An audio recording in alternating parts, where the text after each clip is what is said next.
Well, to shed some light on the goings-on about this ministerial list, we're joined by Dr. Adetogunbo Pierce, who is a senior lecturer, University of Lagos, Department of English. He's an analyst and also a member of PDP. Thank you for coming on this morning, sir. Thanks for having me. Well, having looked at this, I mean, the Senate now talking about what they will require from the nominees. You think that we're about to... Let me even ask you, how do you see this playing out first and foremost? Well, most people I've noticed on the social media feel that this is an insular list, very short-sighted, narrow-minded, lackluster, very parochial. It's an embarrassment, in my opinion, to Nigeria that at this stage of our development, when we thought that this new administration would bring about something new and a change that they promised, that we are getting a list of people who is just recycling the old list of people we know who have been in government. Some of them, in my opinion, are only here because they are being compensated for the work they did in the election, not that they are coming to help the country to move forward. And so the president who promised change and progress is doing exactly what's been done in the past and even worse, so putting people as ministers just to compensate them, not that they're going to do anything. Many of them on that list are there just to retire. Are you talking about the politics of the emergence or the quality of the persons who feature on the list? Well, the quality is just, when we see the list, that's when we can talk about the value, the quality of the list. We're talking about people who feature on that list. They are all well known. I'll give you an example. Look, with all due respect, Mr. Lai Mohammed is the tired war horse. After that election, he did a magnificent job. So what's he coming here back for? The man is tired. They should give him something in the background. That's just an example. Don't you think the best person on that list...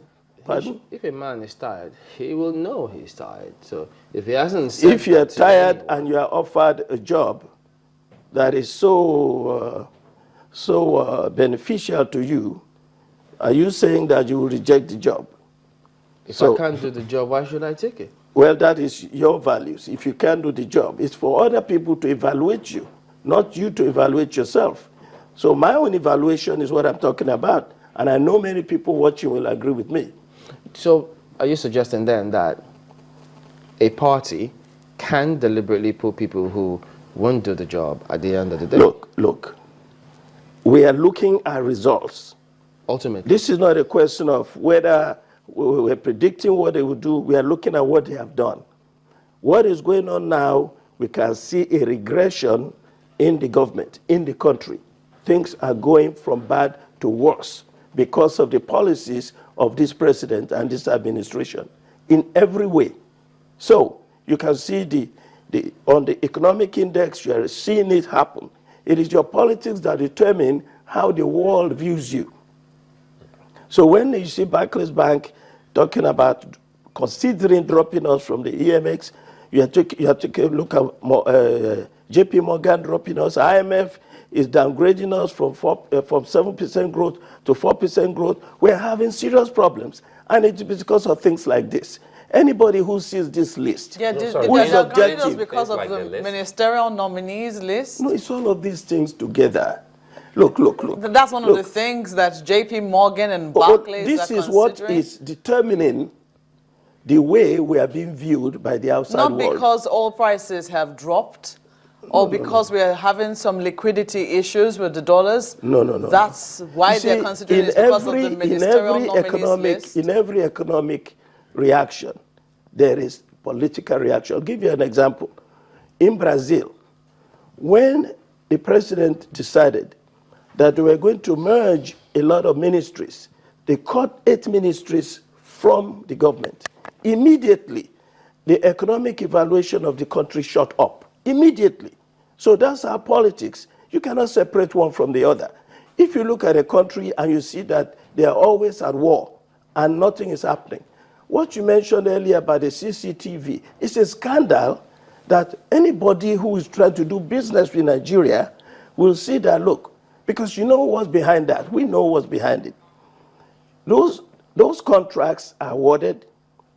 God knows how much of it is actually paid for, how much of it was actually executed because of people in government who would take bribe from people, contractors, and say, look, you don't have to do this much. In other words, and we just pay you for so much. Dr. Perez, so all this corruption is what is affecting our evaluation. I take it to mean that you have sort of indicted your government at that time that, look, there were some things that they didn't do pretty well, and you don't want to see a repeat of such with this particular administration. Look, it is not my government. Government is government for the people. I am a citizen of this country. All I want is good governance. What was it? Whatever happened, we need to investigate what happened. Okay, now it's not like ministers have been arrested for embezzling money. Let me put it in another way. They should be arrested. What are those things that you have seen in times past, in the last 16 years, that you wouldn't want to see, or that the Buhari government is doing?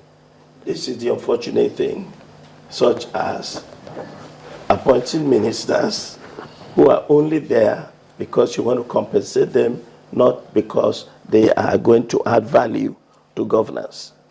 That is bad. Look at what is going on in this Senate now. Listen to the debate. What are they talking about? That $470 million contract was awarded. That's the House of Representatives, sir. $500 million. It's the House of Representatives. Yes, but it's the National Assembly. You know, whether it's the lower house or the upper house, it concerns all of them and concerns all of us. So the whole process, they're talking about due process. Let's see due process now. That's all. That's what we're saying. You know, people just need to do the right thing.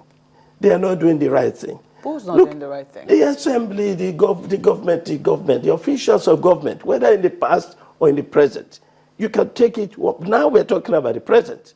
And that was why I asked for some form of specifics. I wanted a situation whereby we can situate it and say, this is where we're coming from, and we're getting to see a typology of what was now. Talk, and all talk and no action. Look at what they're saying now about the CCTV. Let us see how much they probe what actually happened. Let us see how much they will actually get to the bottom of it. Let me tell immigration. You remember the immigration crisis when the president. Dr. Pierce, yes. I'm sorry to butt in sure. there. So sorry about that. I wanted us to look at some of the difference between what we've seen before, differences of what we've seen before, and what is obtaining now at the moment. First, we have seen a system or a culture of people taking bows and leaving, or being asked one or two questions without doing or going so deep. For the first time, we're getting to hear that the Senate is saying that, look, we want to go back to our states where these people are from. And in every state in the country, we have 3 senators from each state. Mm-hmm. And they say you must have at least 2 out of these 3 endorsing you for the ministerial job. Isn't that a way to show that you must as well get some form of acceptance from your people, which wasn't there in the last 16 years? I would not say it wasn't there in the last 16 years. There's hardly any difference between what's going on now and what went on before. I'll give you an example. All right, then. The 2 conditions that that were mentioned. First, you have to come from the state, and it's not your state by marriage. Already they're submitting lists of people who actually don't come from the state. And so what is the problem?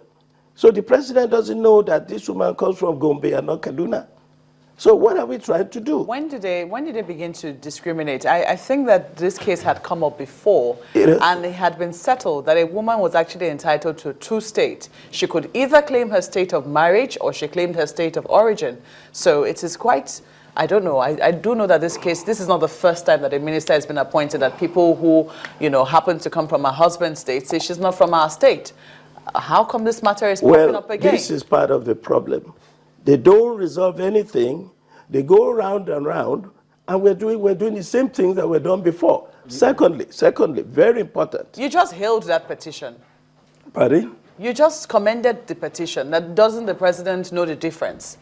Yeah, but that's what I'm saying. Are you joining those who think that, you know, a woman's state of marriage is not important? My dear, it's not what I think. It is what's in the Constitution.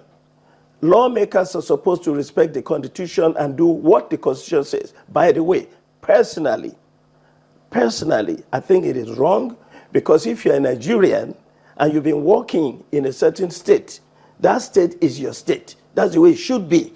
That's what I think.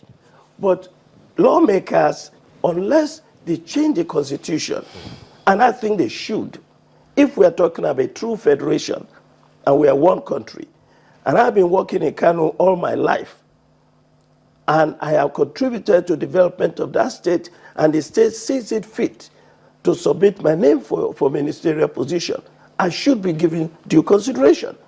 But that is not what the Constitution says.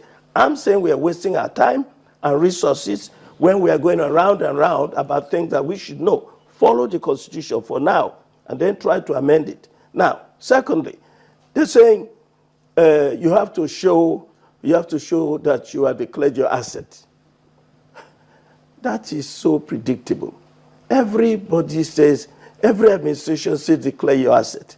If this administration is going to do something new, what they should say is, that asset that you declared, is it just a question of declaring an asset? And what is the integrity of the asset? It's not a question of just going to get a certificate. I have 3,000 heads of cattle, and I declare that I have 270, and I get a certificate. Once I bring it in, that's it. So what's the point? What are we doing? Something that should have been done in this ministerial listing. They have not done it. They didn't do it in the past, and they're still not doing it now. When you submit names, what ministry are you submitting them for? So that we can know whether they're actually qualified. You know, talking about the past and talking about the present, it shows that there might be some form of disconnect. We're not looking to see if we've done something properly before, irrespective of the government that was there. Mostly think that we've done wrong, and that we were supposed to correct in a new administration. So you're going to see a repeat of that now. And we're seeing the same thing going on. And I feel that this is even worse, particularly with the enthusiasm that the people had in this administration, the hope they had in this administration for change. We are seeing total disgrace. I think the president is getting it wrong in so many ways. How can he say he wants to be minister for petroleum? What's petroleum going to do? Is that the first time we're getting to hear that or see that? Again, he's doing things that were wrong in the past. He's doing it again now. He should have learned by now that this is not the portfolio that will change the country. Why not agriculture? Why not education? These are the fundamental ministries that can change a country, not oil.